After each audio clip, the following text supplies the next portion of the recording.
Oh, goody. All right, what's going on, everybody?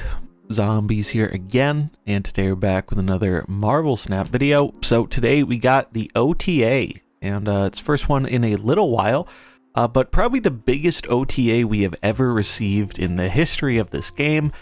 Here we can see all the cards that have been changed.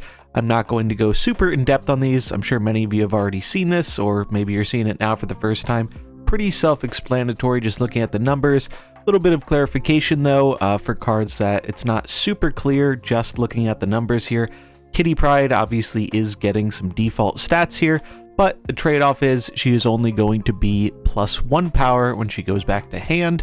And then one other interesting change is that magic will end up being able to be played on turn 6, but her effect will no longer go off.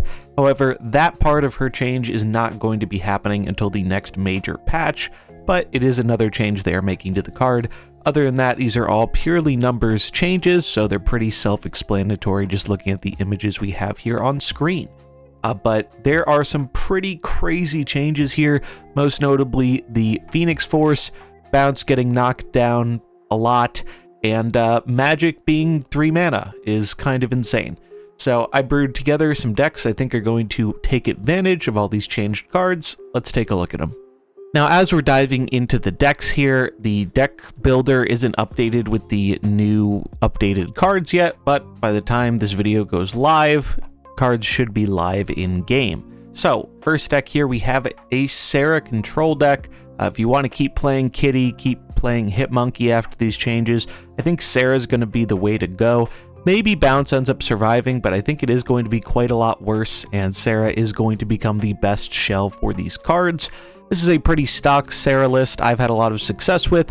We are finding room for Scarlet Witch again, as I expect a lot of people to be trying out the newly buffed magic, so being able to turn that off on turn 6 seems very, very valuable now. And we're trying Silk once again out in the Sarah deck, as being able to play her as a 1/5 with little to no downside on the final turn seems very appealing. I know not everyone has Silk, so you can consider some budget substitutions here, like Lizard or Sentinel, really just any other good 2-drop that ends up becoming a 1 cost on our final turn with Sarah. Next up, another Sarah deck here, we have Sarah Surfer with Magic. So Magic becoming a 3-drop allows her to get buffed up by the Silver Surfer, and on top of that, it gives us an extra turn to hopefully draw him as our main win condition. Also gives us another turn to draw Sarah on 6, so that way we can play multiple 3-drops on our final turn of the game. I think this is going to be pretty strong. I'm pretty excited to try this one out. We're using Goose to limit the big things our opponent can play, Jeff as our flexible other 2-drop, and then just a bunch of good 3s like Brood, fantastic. Cosmo's been going up in value a lot lately, I've found, has some good synergy with Maximus as well, so we don't give our opponents extra cards. And Jean Grey has also been super powerful, being able to Jean and force our opponent into the Cosmo lane, or Jean and follow up with Brood, so we don't have to worry about playing into our Jean lane, and then buffing it up later has been very appealing and effective to me.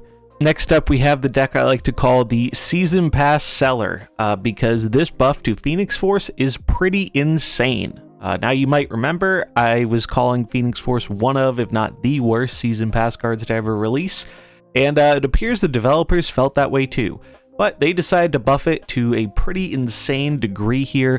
Now, the fact that you can get it down on 4 is huge because it allows you to move it more than just one time. Also, the buff to Ghost Spider here also seems very powerful.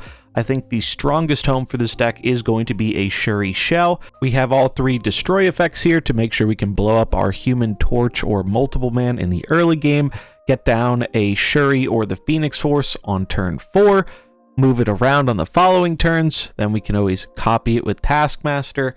And Chavez is here for a bit more consistency. Since this is kind of an all-in combo deck, figured it made sense to have a little bit of redundancy or a backup combo plan, which is going to be the Shuri Red Skull Taskmaster line. We're also including armor here as a bit of defensive precaution.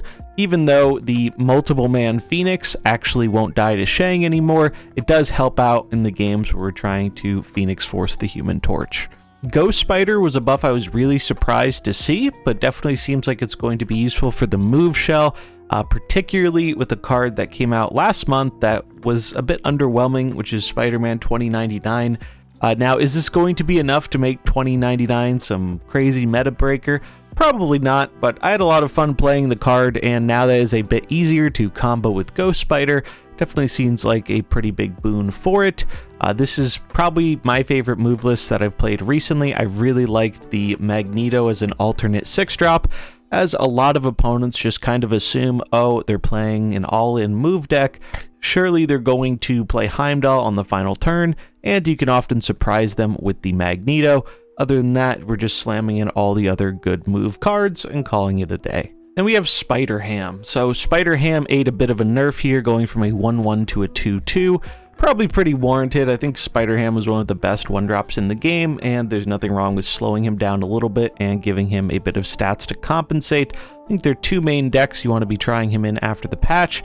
First being a Sandman ramp deck, he was already seeing play there, and these Sand ramp decks typically do not play much early game as we're trying to get ramp into late game bombs, so the fact that we're paying 1 more mana to play it on turn 2 really isn't as big of a nerf for this style of deck.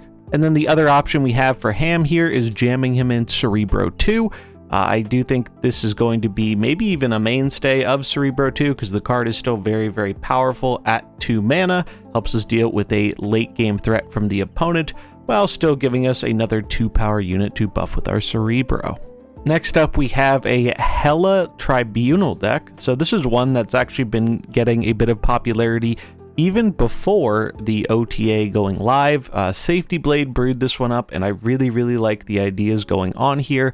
We have ramp and ways to cheat out our big things with Electro and Jubilee, Invisible Woman to hide our MODOK and Hela, which is going to be the main combo of this deck. Helps us cheat out Living Tribunal into play if we don't get our ramp pieces. Magic was already being run in this deck for an extra turn and an extra draw, so the fact that we can get it down on 3 is a huge boon. I did make one change to this deck. He was previously running Echo or Howard. I didn't have either of those cards. They're the only ones I'm missing, so I opted to put a Hellcow in that spot. I found the Hela Tribunal deck to be a lot of fun, and I'm more excited than ever to check it out with these recent buffs. And then the last deck we have here is an all-in Tribunal deck. I messed around with Tribunal a lot when it came out, and even though it was a lot of fun, it was pretty cope, wasn't the best deck around. I don't know if the change to Tribunal is really going to change that, but the only way to find out is to try it. So if you like going all in on your combo deck, and maybe you're not as big of a fan of the RNG nature of Hela, this is a pretty interesting way to go with Tribunal, where you end up stacking one really, really big lane and then spreading it out at the end of the game with your Tribunal. And there we have it. That is going to wrap it up for all of the buffed OTA decks we have for you today. As always, links in the description to all the deck codes if you want to import them into the game for yourself. And I'd love to hear from you in the comments below. What do you think about these OTA changes? I think this is arguably the biggest and most impactful OTA the game has ever had, both in the way of nerfs and more particularly buffs. So I'd really like to see what people in the community think about it. But that's going to wrap it up for this video. If you enjoyed it, remember to like and subscribe, and I'll catch you in the next one. Peace.